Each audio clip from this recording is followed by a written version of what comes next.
মাতৃশক্তি ভরসা কার্ড বিলি মিলবে ৩,০০০ করে। আবেদন করতে কি প্রয়োজন?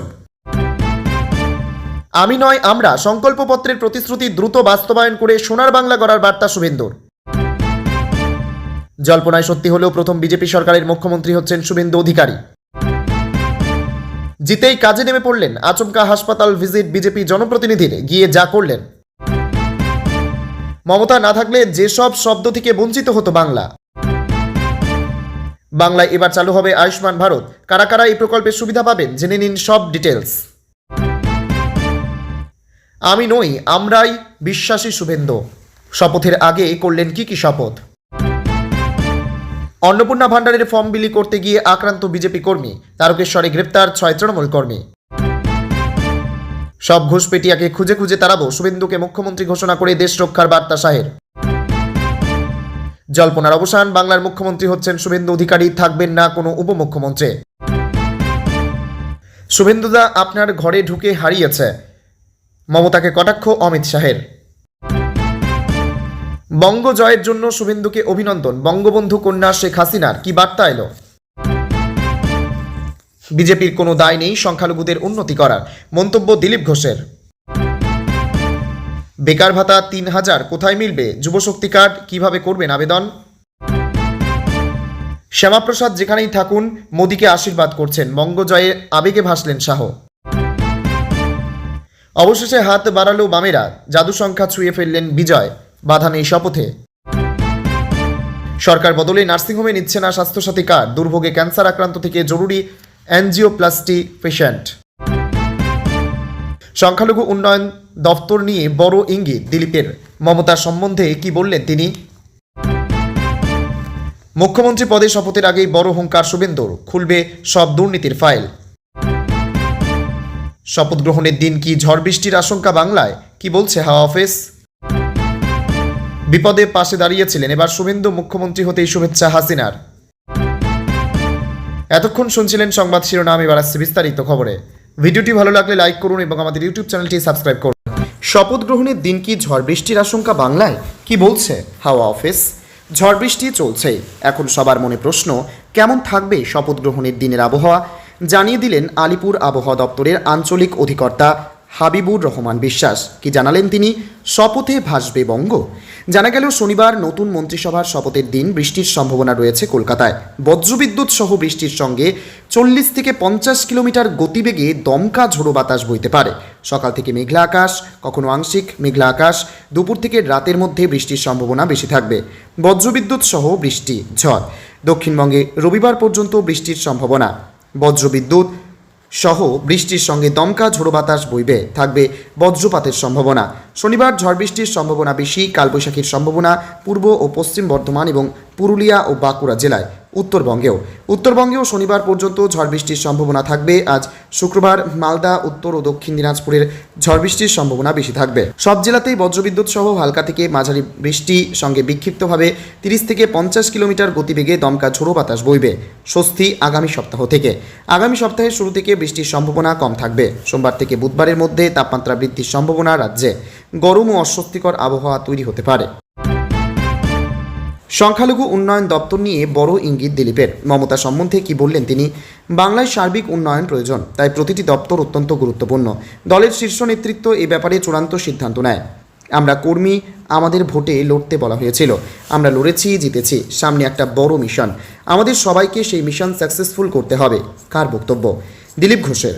বেশ কয়েকটি বিষয়ে প্রশ্ন করা হয় তাকে, উত্তর দেন তিনি। কি প্রশ্ন, কি উত্তর দিলেন? বাংলায় সার্বিক উন্নয়ন। দিলীপকে প্রশ্ন করা হয়, আপনার নিজের কোন দপ্তর পছন্দ? তখন দিলীপ বলেন, বাংলায় সার্বিক উন্নয়ন প্রয়োজন, তাই প্রতিটি দপ্তর অত্যন্ত গুরুত্বপূর্ণ। দলের শীর্ষ নেতৃত্ব এই ব্যাপারে চূড়ান্ত সিদ্ধান্ত নেয়। আমরা কর্মী, আমাদের ভোটে লড়তে বলা হয়েছিল, আমরা লড়েছি, জিতেছি। সামনে একটা বড় মিশন, আমাদের সবাইকে সেই মিশন সাকসেসফুল করতে হবে। সংখ্যালঘু উন্নয়ন। এরপর দিলীপ ঘোষকে প্রশ্ন করা হয়, সংখ্যালঘু উন্নয়ন দপ্তর আদৌ থাকবে? থাকলে মন্ত্রী কে হবেন? কারণ বিজেপির কোনো সংখ্যালঘু বিধায়ক নেই।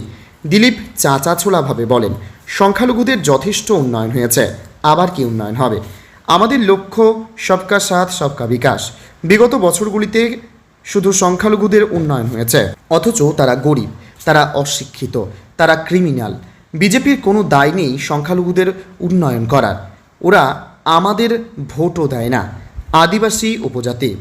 তাহলে সংখ্যালঘু উন্নয়ন দপ্তরটা কি তুলে দেওয়া হবে, প্রশ্ন করা হয় দিলীপকে। দিলীপের মন্তব্য, জানি না, দল সিদ্ধান্ত নেবে। অনেক নতুন কিছু চালু হবে, পুরনো অনেক কিছু বন্ধ হবে। আদিবাসী উপজাতিদের কথা এতদিন কেউ ভাবেননি, ওরা পিছিয়ে আছেন। বাকিদের কথা আমরা ভাবব। কি হবে 9 তারিখের পরে? দিকে দিকে বিজেপি খুন, বিজেপি আক্রান্ত। 9 তারিখের পর ঠিক কী হতে চলেছে? দিলীপ জানান, পুরনো সরকারের পুরনো কালচার চলছে, এখনও পুলিশের ঘুম পুরোপুরি ভাঙেনি। হাতে চুরি পুলিশ এখনও পুরোপুরি খুলে উঠতে পারেনি, সেগুলো খুলতে হবে। শপথের পরে এগুলির পরিবর্তন হবে। যারা এগুলি করছেন তাদের যথেষ্ট অসুবিধায় পড়তে হবে। সরকার বদলে নার্সিংহোমে নিচ্ছে না স্বাস্থ্যসাথী কার্ড। দুর্ভোগে ক্যান্সার আক্রান্ত থেকে জরুরি এনজিওপ্লাস্টি পেশেন্টও। রাজ্যে ক্ষমতা পরিবর্তন, রাত পোহালে বিজেপি সরকার গঠন। এই আবহেই সাধারণ মানুষের কপালে চিন্তার ভাঁজ। আগের সরকারের স্বাস্থ্যসাথী প্রকল্পের কার্ড নেওয়া হচ্ছে না একাধিক হাসপাতালে, যা ক্ষোভ রোগীদের মধ্যে। দোটানায় হাসপাতাল কর্তৃপক্ষ। এবার কি স্বাস্থ্যসাথী বন্ধ হয়ে যাবে? সেই জায়গায় আয়ুষ্মান ভারত আসবে? রাজ্যে সরকার পরিবর্তনের জল্পনার আবহে স্বাস্থ্যসাথী প্রকল্পের ভবিষ্যৎ নিয়ে তৈরি হয়েছে অনিশ্চয়তা। আর সেই পরিস্থিতিতে চিকিৎসাধীন রোগীদের পরিষেবা যাতে কোনোভাবেই ব্যাহত না হয়, সেই দাবিতে মুখ্য সচিবের কাছে জরুরি আবেদন জানালো ওয়েস্ট বেঙ্গল ডক্টরস ফোরাম। শুক্রবার নবান্নের মুখ্য সচিবের উদ্দেশ্যে পাঠানো এক চিঠিতে সংগঠনের পক্ষ থেকে বলা হয়েছে, বিভিন্ন বেসরকারি হাসপাতাল ও স্বাস্থ্য প্রতিষ্ঠানে স্বাস্থ্যসাথী প্রকল্পের ভবিষ্যৎ নিয়ে ধোঁয়াশা তৈরি হয়েছে। নতুন সরকার গঠনের পর এ প্রকল্প আগের মতো চলবে কিনা, নাকি তার পরিবর্তে আয়ুষ্মান ভারত বা অন্য কোনো স্বাস্থ্য বীমা প্রকল্প চালু হবে, তা নিয়ে সংশয় দেখা দিয়েছে।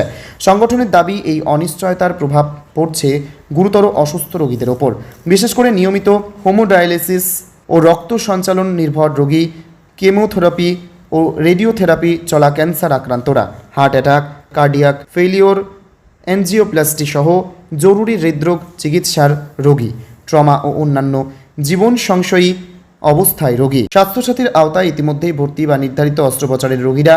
চিঠিতে স্পষ্টভাবে বলা হয়েছে, প্রশাসনিক অনিশ্চয়তার কারণে কোনো জীবনদায়ী চিকিৎসা বন্ধ, স্থগিত বা অস্বীকার করা চলবে না, কারণ রোগ অপেক্ষা করে না। সরকার পরিবর্তনের সম্ভাবনার মাঝেও রোগীদের চিকিৎসা পরিষেবা অব্যাহত রাখা প্রশাসনের দায়িত্ব বলেই মত সংগঠনের। মুখ্য সচিবের কাছে সংগঠনের আবেদন, অবিলম্বে রাজ্যের সমস্ত সরকারি ও বেসরকারি হাসপাতালকে লিখিত নির্দেশিকা জারি করা হোক, যাতে বলা থাকে স্বাস্থ্যসাথীর আওতায় চিকিৎসাধীন কোনো রোগীকে ভর্তি বা চিকিৎসা পরিষেবা থেকে বঞ্চিত করা যাবে না। বেকার ভাতা 3000, কোথায় মিলবে যুবশক্তি কার্ড? কিভাবে করবেন আবেদন? বিজেপি সরকার বেকার যুবকদের জন্য যুবশক্তি ভাতা চালুর প্রতিশ্রুতি দিয়েছে, যার মাধ্যমে মাসে 3000 টাকা আর্থিক সাহায্য মিলবে। কোথায় মিলবে যুবশক্তি কার্ড? কিভাবে করবেন আবেদন যুবশক্তি ভাতা? বিজেপি সরকার ক্ষমতায় আসার আগেই একাধিক প্রকল্পের কথা ঘোষণা করেছিল। রাজ্যের মহিলা থেকে শুরু করে রাজ্যের সকল বেকার যুবকদের জন্য ভাতা চালু করার প্রতিশ্রুতি দিয়েছে সরকার। এই সকল ভাতার দৌলতে মিলবে মাসে 3000 করে। মমতা সরকারের থেকে দ্বিগুণ ভাতা দেওয়ার প্রতিশ্রুতি দিয়েছে সরকার। বিজেপির প্রতিশ্রুতি, বিজেপির দেওয়া প্রতিশ্রুতি অনুসারে মহিলাদের জন্য চালু হবে অন্নপূর্ণা ভাণ্ডার। আবেদন করতে মাতৃশক্তি ভরসা কার্ড পূরণ করতে হবে। তেমনি বেকার যুবকদের জন্য চালু হবে যুবশক্তি, এর জন্য পূরণ করতে হবে যুবশক্তি কার্ড। মমতা সরকারের ভাতা। এদিকে এতদিন ধরে মমতা সরকার এ রাজ্যে কন্যাশ্রী, যুবশ্রী, লক্ষ্মীর ভাণ্ডার, বার্ধক্য ভাতা, বিধবা ভাতা থেকে শুরু করে যুবসাথীর মতো একাধিক প্রকল্প দ্বারা রাজ্যবাসীকে আর্থিক সাহায্য দিয়ে এসেছে। এই সকল প্রকল্পের দ্বারা এতদিন মাসে মিলত 1500 থেকে 2000 টাকা মতো আর্থিক সাহায্য। কিভাবে করবেন আবেদন? এবার বিজেপি দেবে 3000 করে। এখন প্রশ্ন হলো, কোথায় মিলবে যুবশক্তি কার্ড? কিভাবে করবেন আবেদন? জানা যাচ্ছে, বিজেপি সরকার শপথ নেওয়ার পর চালু করবে যুবশক্তি ভাতা। শপথ গ্রহণের পরই চালু হবে কার্ড বিলি। কারা পাবেন ভাতা?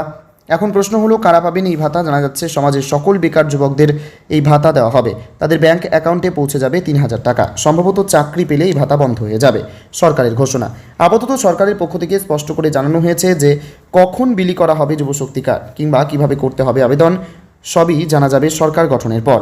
তবে জানা যাচ্ছে, এ রাজ্যের স্থায়ী বাসিন্দা হলে আবেদন করতে পারেন যুবশক্তি ভাতার জন্য। এই ভাতা সমাজের বেকার যুবকেরা পাবেন। অন্নপূর্ণা ভাণ্ডারের ফর্ম বিলি করতে গিয়ে আক্রান্ত বিজেপি কর্মী, তারকেশ্বরে গ্রেপ্তার 6 তৃণমূল কর্মী। হেরেছে দল, কিন্তু তারপরেও অভিযোগের অন্ত নেই তৃণমূলের বিরুদ্ধে। অন্নপূর্ণা ভাণ্ডারের ফর্ম বিলি করতে গিয়ে তৃণমূলের হাতে আক্রান্ত বিজেপি কর্মী। আশঙ্কাজনক অবস্থায় আরামবাগ মহকুমা হাসপাতালে ভর্তি সন্দীপ মালিক নামে ওই পদ্মকর্মী। ঘটনাকে কেন্দ্র করে ব্যাপক উত্তেজনা তারকেশ্বরের মির্জাপুর এলাকায়। ঘটনায় তারকেশ্বর থানার পুলিশের হাতে 6 তৃণমূল কর্মী গ্রেপ্তারও হয়েছেন বলে জানা যাচ্ছে। চাপানোতর চলছে রাজনৈতিক আঙিনায়। বিজেপি কর্মী সন্দীপ মালিকের পরিবারের সদস্যরা বলছেন, বৃহস্পতিবার দুপুর 12টা নাগাদ মির্জাপুর এলাকায় বাড়ি বাড়ি অন্নপূর্ণা ভাণ্ডারের ফর্ম বিলি করতে বেরিয়েছিলেন সন্দীপ। দুপুর 2টো নাগাদ বাড়ি থেকে 300 মিটার দূরে কৃষি জমিতে তাকে অচেতন অবস্থায় পড়ে থাকতে দেখেন প্রতিবেশীরা। তারাই তাকে উদ্ধার করেন, কিন্তু অবস্থার অবনতি হলেও ঝড় বৃষ্টির কারণে তাকে হাসপাতালে নিয়ে যাওয়া সম্ভব হয়নি। এদিন সকালে প্রথমে তারকেশ্বর গ্রামীণ হাসপাতালে ভর্তি করা হয়, কিন্তু অবস্থার পরিবর্তন না হওয়ায় তাকে আরামবাগ মহকুমা হাসপাতালে ভর্তি করা হয়। সন্দীপের পরিবারের অভিযোগ, এলাকার 4 তৃণমূল নেতাই তাদের ছেলেকে বেধড়ক মারধর করেছে। ওই নেতাদের নামে থানায় অভিযোগও জানায় সন্দীপের পরিবার। তাদের আরও অভিযোগ, 26-এর লোকসভা ভোটের পর সন্দীপকে বাড়ি ছাড়া করেছিল তৃণমূল নেতারা। এবার বিজেপি জেতার পরেও তৃণমূল নেতাদের বারবারন্ত কমেনি। এলাকার পরিস্থিতি নিয়ন্ত্রণে রাখতে মাঠে রয়েছে পুলিশ, রয়েছে কেন্দ্রীয় বাহিনীও। শুভেন্দুদা আপনার ঘরে ঢুকে হারিয়েছে, মমতাকে কটাক্ষ অমিত শাহের। বঙ্গ বিজেপির পরিষদীয় দলের বৈঠকের পর ভাষণ দিতে গিয়ে রাজ্যের প্রাক্তন মুখ্যমন্ত্রী মমতা বন্দ্যোপাধ্যায়কে তীব্র কটাক্ষ করলেন কেন্দ্রীয় স্বরাষ্ট্রমন্ত্রী অমিত শাহ। শুভেন্দু অধিকারীকে পশ্চিমবঙ্গে বিজেপির মুখ্যমন্ত্রী পদপ্রার্থী হিসেবে ঘোষণা করার সময় তিনি বলেন, ভবানীপুরের মতো নিজেরই ঘরের মাঠে মমতা বন্দ্যোপাধ্যায় পরাজিত হয়েছেন। তিনি বলেন, শুভেন্দুদা আপনার ঘরের মাঠে সেই আপনাকে হারিয়ে দিয়েছেন। দক্ষিণ কলকাতায় মমতা বন্দ্যোপাধ্যায়ের শক্ত ঘাঁটি হিসেবে পরিচিত এলাকায় শুভেন্দু অধিকারীর জয়ের বিষয়টিকেই তিনি বিশেষভাবে তুলে ধরেন। বিজেপির এই বিপুল জয়কে পশ্চিমবঙ্গের রাজনীতির একটি টার্নিং পয়েন্ট বা মোড় হিসেবে বর্ণনা করে শাহ। বলেন, দিদির ঘরের মাঠ থেকে তার অস্তিত্বই মুছে গেছে। বিজেপির এই জয়কে একটি বৃহত্তর রাজনৈতিক পরিবর্তনের সূচনা হিসেবেই আখ্যায়িত করে শাহ বলেন, দীর্ঘ 5 দশক ধরে বাংলা গণতন্ত্রের অবক্ষয় এবং আইন শৃঙ্খলা পরিস্থিতির চরম অবনতির শিকার হয়েছে। আজ বাংলা এক নতুন অধ্যায়ে প্রবেশ করছে। তিনি জোর দিয়ে বলেন যে প্রধানমন্ত্রী নরেন্দ্র মোদী যেসব প্রতিশ্রুতি দিয়েছিলেন, এখন সেই প্রতিশ্রুতিগুলো পূরণ করার দায়িত্ব দলের কাঁধেই ন্যস্ত। জয়ের ব্যাপকতা তুলে ধরে শাহ উল্লেখ করেন যে রাজ্যের 30টি জেলার মধ্যে 20টিতেই বিজেপি 1 নম্বর দল হিসেবে উঠে এসেছে। এছাড়া পূর্ব মেদিনীপুর, আসানসোল, পুরুলিয়া এবং ব্যারাকপুরের মতো অঞ্চলগুলোতে দল বিপুল জয় পেয়েছে। তিনি বলেন, এমন একটিও জেলা নেই যেখানে আমাদের কোনো বিধায়ক নেই। এই ফলাফলের পেছনে তিনি রেকর্ড সংখ্যক ভোটারের উপস্থিতি এবং শান্তিপূর্ণ ভোট গ্রহণের বিষয়টিকেও কৃতিত্ব দেন। শাহ বলেন, ভোটদানের হার 93% ছাড়িয়ে গিয়েছিল। 2টি ধাপের ভোট গ্রহণই কোনো প্রাণহানি ছাড়াই সম্পন্ন হয়েছে। তিনি নির্বাচন কমিশন, নিরাপত্তা বাহিনী এবং রাজ্য প্রশাসনের আধিকারিকদের অভিনন্দন জানান, যাদের প্রচেষ্টায় তার ভাষায় একটি আদর্শ নির্বাচন অনুষ্ঠিত হয়েছে। বিরোধী শিবিরের দিকে তোপ দেখিয়ে শাহ মেরুকরণের অভিযোগ সম্পূর্ণ খারিজ করে দেন। তিনি বলেন, এটি মেরুকরণের কোনো বিষয় নয়, এটি জাতীয় নিরাপত্তার প্রশ্ন। সারা দেশ জুড়ে প্রতিটি বুথে বুথে যে কোনো ধরনের হুমকির বিরুদ্ধে বিজেপি কঠোর পদক্ষেপ গ্রহণ করবে। নির্বাচন বারবার কংগ্রেসের পরাজয়ের ঘটনা এখন গভীর আত্মবিশ্লেষণের দাবি রাখে। রাজনীতির ময়দানে যারা নিজেদের ভুল ত্রুটি নিয়ে আত্মবিশ্লেষণ করতে নারাজ, তারা কখনোই প্রকৃত অর্থে জয়ের স্বাদ পেতে পারে না।